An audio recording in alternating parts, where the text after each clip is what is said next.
नाज़रीन, जैसा कि हम जानते हैं कि दुनिया का 70% हिस्सा पानी है, जिसको अभी तक हमने सिर्फ 5% भी एक्सप्लोर नहीं किया। ओशंस के अंदर ऐसी मखलूक भी मौजूद हैं जिनको आज तक इंसान ने नहीं देखा, और इनमें कुछ ऐसे राज भी छुपे हैं जो हजारों साल पहले दुनिया में रहने वाले इंसान छोड़ गए थे। कभी रिसर्च वर्क का बहाना तो कभी सी एडवेंचर का। ये राज एक एक करके खुलते जा रहे हैं। आज आप जानेंगे 10 ऐसी चीजें जो डीप सी डाइवर्स को समंदर के बॉटम से मिली।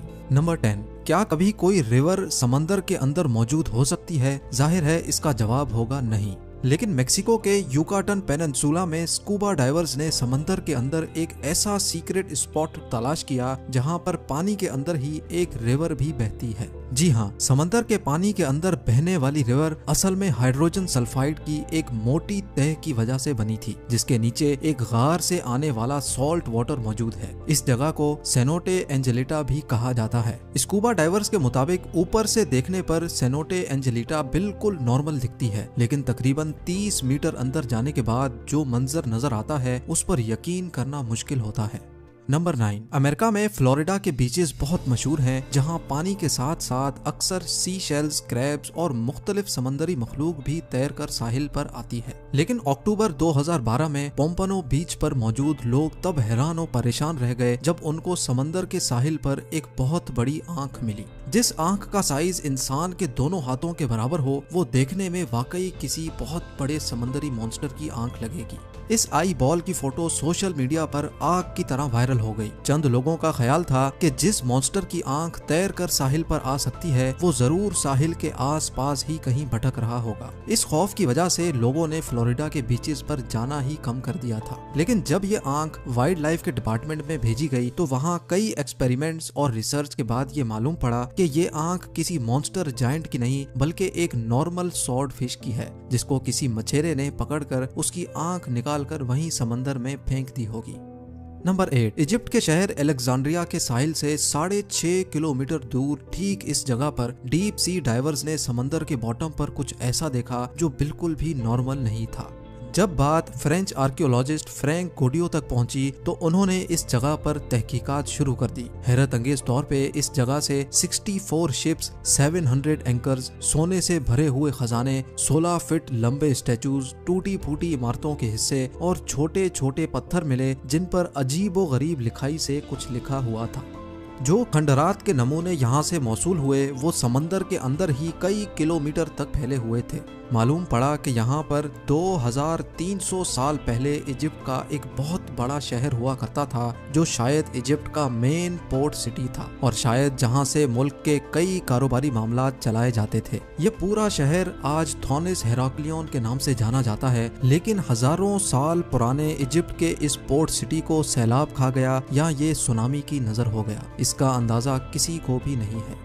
नंबर 7, समंदर में 1 किलोमीटर डीप मछली की एक ऐसी किस्म भी रहती है जिसको देखना भी जापान में बहुत खराब समझा जाता है। इस मखलूक को जायंट और फिश कहा जाता है, जो अपनी जिसामत की वजह से अजीब समंदरी मखलूक भी कहलाई जाती है। समंदर में 1 किलोमीटर नीचे रहने वाली इस अजीब व गरीब और फिश की लंबाई 50 फुट से भी बड़ी होती है और इसको देखते ही पहला ख्याल यही आता है कि ये कोई समंदरी सांप या अजदहा होगा। जापान में ये माना जाता है कि समंदर के साहिल पर और फिश का नजर आ जाना कुदरती आफत के आने का एक सिग्नल होता है। लेकिन साइंसदानों के मुताबिक ग्लोबल वार्मिंग की वजह से समंदर के बॉटम पर रहने और बसने वाली मखलूक सतह समंदर का रुख करने पर मजबूर है। नंबर 6, अंडर वाटर स्पोर्ट्स में समंदरी दुनिया देखना वाकई एक दिलचस्प काम है, लेकिन इस एडवेंचर के दौरान किसी के सामने अचानक से ये स्टैचूज आ जाएं तो कैसा होगा। वेस्ट इंडीज के साहिल से कई किलोमीटर दूर इस मकाम पर समंदर के बॉटम पर मौजूद ये है अंडर वाटर स्कल्पचर पार्क। 2006 में लॉन्च करने वाले इस पार्क के पीछे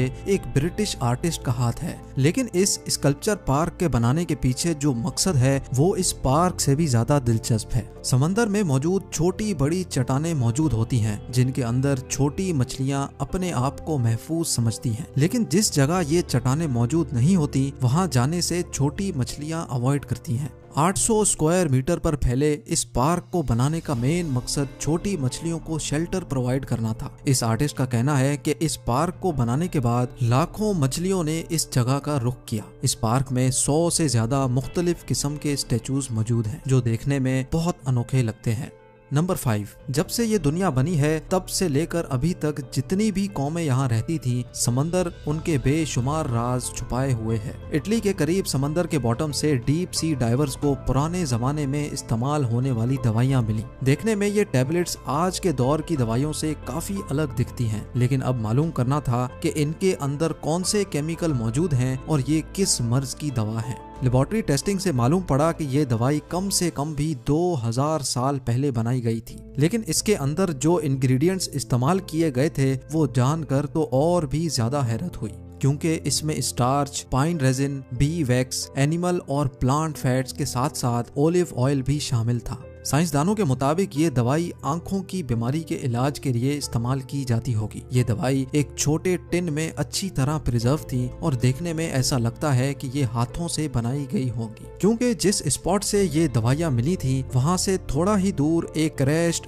रोमन शिप भी डिस्कवर हुआ था, जिसमें से काफी मेडिकल इक्विपमेंट भी मिला था। इसलिए रिसर्चर्स का मानना है कि शायद 2000 साल पहले इस रोमन शिप में कोई डॉक्टर भी मौजूद होगा। यकीनन उस जमाने में भी मेडिकल साइंस काफी जानदार थी। नंबर 4, फ्रिल्ड शार्क समंदर के बॉटम में रहने वाली एक ऐसी मखलूक है जो देखने में दिलचस्प लगने के साथ साथ खौफनाक भी लगती है। ग्रिल्ड शार्क की बॉडी का कुछ हिस्सा डायनासोर जैसा है, जबकि कुछ हिस्सा सांप जैसा दिखता है। इसका मुंह दिखता तो सांप जैसा है, लेकिन इसके मुंह में दांत भी होते हैं और वो भी पूरे 300। जी हाँ, इसके 300 दांतों की डायरेक्शन अंदर की तरफ होती है। इस क्रिएचर की लंबाई 6 फुट तक बताई जाती है और इसका शिकार करने का अंदाज सांप जैसा होता है। फ्रिल्ड शार्क अपनी बॉडी के आधे साइज का शिकार भी एक ही वक्त में निगल सकता है।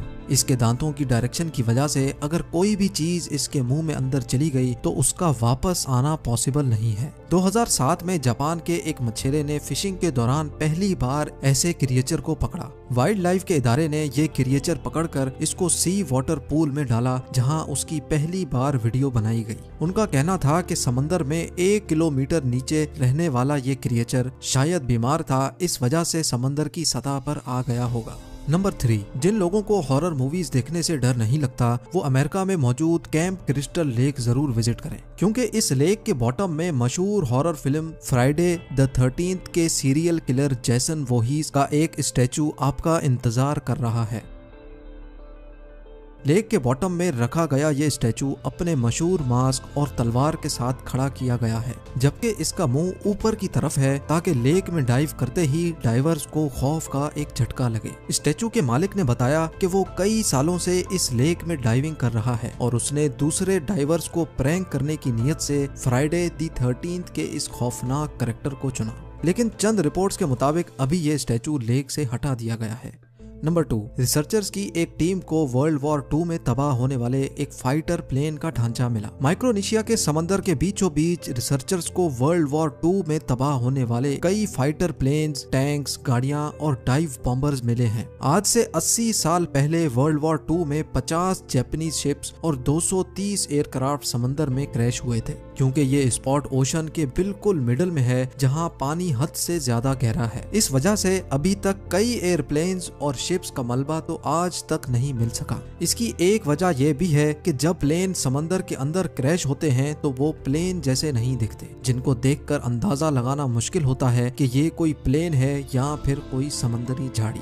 और अब नंबर 1, 2014 में स्कूबा डाइवर्स के एक ग्रुप को ओशन से एक जायंट साइज का चाकू मिला। देखने में इसका साइज तकरीबन 6 फुट लंबा लगता है, लेकिन क्योंकि इन स्कूबा डाइवर्स ने कभी भी खुद को पब्लिक में शो नहीं किया, इस वजह से हमें ये बात आज तक मालूम नहीं हो सकी कि ये चाकू इस वक्त कहाँ मौजूद है और इतने बड़े चाकू का आखिर मकसद क्या था। क्या वाकई हजारों साल पहले इंसान इतने बड़े हुआ करते थे जो इनको इतने बड़े चाकू की जरूरत पड़ी? इसके बारे में मुझे कमेंट सेक्शन में जरूर बताएं। उम्मीद है ये वीडियो भी आप भरपूर लाइक करेंगे। आप लोगों के प्यार भरे कमेंट्स देने का बहुत बहुत शुक्रिया। मिलते हैं अगली शानदार वीडियो में।